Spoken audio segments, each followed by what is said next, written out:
Alright people, so basically I have to do one quick show, just a quick recap because I don't know if I'm gonna reach home in time. I don't know if I'm gonna reach home in time today. We are Manchester. We are Manchester today.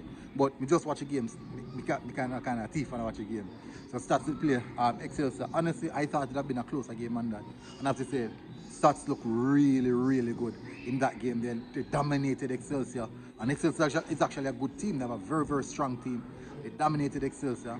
They out basically you can almost see them outclass Excelsior in some sense. A really, really good performance from the team, I have to say. And it's a team that I tell people about, but I think a lot of persons, you know, you kind of want to set them, but you don't want to set them. Them little things, eh? Because I think today, basically, because they beat up some of the smaller teams, and people are saying, why? Let's see them against bigger teams.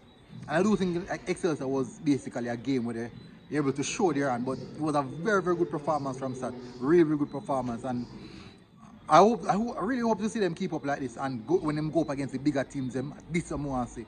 And that quality of football is something that we should be able to see, not just from Stats, not from all the Manning Cup teams. This is the level of football we want to see. No, not saying that it's the best, but it's something to start from and something to work from. But it's a good look. Stats defeated Excelsior 4-1. And it's a good look for us right now.